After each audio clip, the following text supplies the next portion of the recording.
सभी प्यारे बच्चों को नमस्कार। जो आपने YouTube थंबनेल पे देखा, मैं आपको वही प्रश्न कराने वाला हूं और ये प्रश्न बोर्ड की परीक्षा के दृष्टि से बहुत ही महत्वपूर्ण प्रश्न है। तो इस प्रश्न को हल कैसे करते हैं देखिएगा।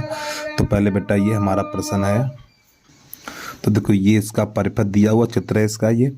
तो यहाँ पे देखो R1 का मान 10 है, R2 का मान 40 है और R3 का मान 30, R4 का मान 20 और R5 का मान 60 है। ठीक है।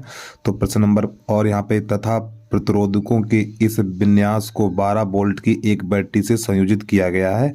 तो प्रश्न नंबर 1 है परिपथ का कुल प्रतिरोध यानी कुल प्रतिरोध ज्ञात करना है और परिपथ में प्रवाहित कुल धारा का मान ज्ञात करना है। तो सबसे पहले क्या करेंगे, इस परिपथ में R1 और R2, तो यहाँ पे लिखेंगे R1 और R2 को समांतर क्रम में जोड़ेंगे, इन दोनों को समांतर क्रम में जोड़ेंगे, फिर इसके बाद इन तीनों को समांतर क्रम में जोड़ेंगे। तो इसको कैसे करेंगे देखिएगा जरा ध्यान से। ठीक है, तो इसको थोड़ा साइड पे लगाते हैं। तो यहाँ पे क्या लिखेंगे, तो चित्र नहीं बनाएंगे, तो हम यहाँ पे सीधा डायरेक्ट लिखेंगे R1 और R2 को समांतर क्रम में जोड़ने पर। ठीक, तो इसको साइड पे लगाते हैं। तो यहाँ पे प्रश्न में हल लिख लें हम पहले। चाहो तो यहाँ पे लिख भी सकते हो, यहाँ पे ये वाले मान लिखने हैं हम। R1 बराबर 10 ओम कामा R2 बराबर 40 ओम, फिर उसके बाद है R3 बराबर हमारा 30 ओम और R4 बराबर है हमारा 20 ओम और R5 बराबर है 60 ओम। ठीक है, तो जो पहले दो प्रतिरोध हैं तो उनको जोड़ेंगे श्रेणी समांतर क्रम में। तो यहाँ पे हम लिखेंगे R1 तथा R2 को समांतर क्रम में जोड़ने पर तो जो समांतर क्रम होता है 1/R, यहाँ पे R डैश लगाना। ठीक है, 1/R डैश बराबर तो 1/R1 प्लस 1/R2, ये होता समांतर क्रम हमारा। तो R1 का मान 10 है तो 1/10 और R2 का मान 40 है तो 1/40। अब इन दोनों का लासा ले लीजिए। तो इन दोनों को लासा आएगा 40। अब जब 10 का भाग 40 में लगाएंगे तो 4 बार जाएगा, तो 4 एकन 4, और 40 का भाग 40 में लगाएं तो 1 बार जाएगा, तो 1 लिखेंगे। तो इनको जोड़ेंगे हम, तो ये बनेगा हमारा 5/40। तो 5 एकन 5 और 5 अट्ठू 40, तो यहाँ पे चल रहा है 1/R डैश। ठीक, अब इसके दोनों पक्षों को पलटेंगे तो R डैश बराबर निकलेगा 8 ओम, इतना। अब एक बार चित्र देख लीजिए पहले, तब आगे बढ़ेंगे हम। देखो हमने इन दोनों को जोड़ा समांतर क्रम में, तो बेटा ये बन गया हमारा 8। ठीक है, इसी प्रकार R3, R4 और R5 इन तीनों को समांतर क्रम में जोड़ेंगे। तो यहाँ पे हम लिखेंगे नई लाइन से R3 कामा R4 कामा R5 को समांतर क्रम में जोड़ने पर।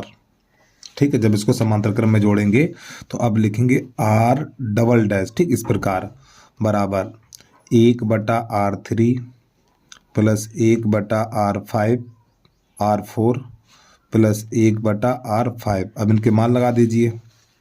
तो 1/R3 का मान 30 है प्लस 1/R4 का मान 20 है और R5 का मान है 60। तो इसका लासा 60 आएगा, तो यहाँ पे 60 लिखेंगे नीचे। अब ये 30 दूनी 2 बार गया तो 2 एकन 2 हो जाएगा, और 20 3 60 3 बार गया 3, और 60 एकन 60 1 बार गया तो यहाँ पे 1। इसको हल कर दीजिए अब आप। तो यहाँ पर लिखा जाएगा, ये ऊपर 6 हो जाएगा तो 6/60, तो 6 एकन 6 6 धाम 60।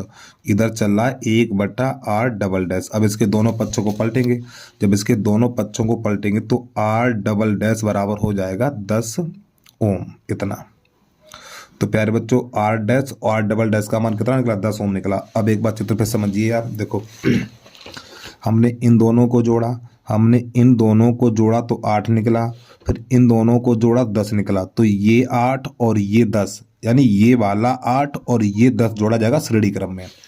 तो यहाँ पर नई लाइन से लिखेंगे आर डैश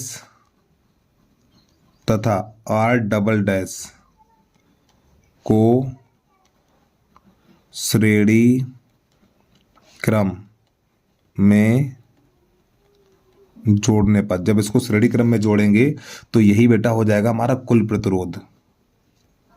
कुल प्रतिरोध, क्योंकि इसके बाद कोई प्रतिरोध हमारे पास नहीं बचा जोड़ने के लिए। कुल प्रतिरोध जिसे आर से लिखेंगे हम, तो आर डैश और प्लस आर डबल डैश। तो आर डैश का मान कितना 8 है और इसका मान 10 है, तो इनको जोड़ेंगे तो हमारा आर बराबर निकलेगा 18 ओम। तो प्यारे बच्चों एक आंसर निकल के आ गया हमारा। अब प्रश्न नंबर 2 में कह रहा था परिपथ में प्रवाहित कुल धारा का मान, यानी आई का भी मान इसने पूछा है, तो नई लाइन से लिखेंगे। और यहाँ पे 12 वोल्ट की बैटरी है, चित्र में आप देख रहे हो, ठीक। तो यहाँ पे नई लाइन से नंबर 2 डाल के लिखना है हमें। आई बराबर वी बटा आर, इसमें 12 वोल्ट की बैटरी लगी हुई है, तो 12 बटा, और आर का मान देखिए 18 है, तो यहाँ पे 18 लगा दीजिए। अब यहाँ पे इसको हल करिए, 6 से काट दीजिए इसको, 6 दूनी 12 और 6 3 18। तो हमें 3 का भाग लगाना 2 में, जब 3 का भाग 2 में लगाएंगे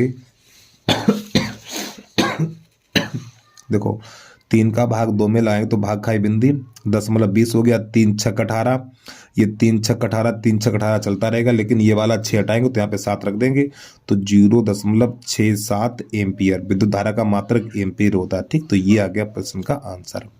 तो उम्मीद है आपको समझ में आ गया होगा। तो बस प्यारे बच्चों आज के लिए इतना ही। जय हिंद, जय भारत।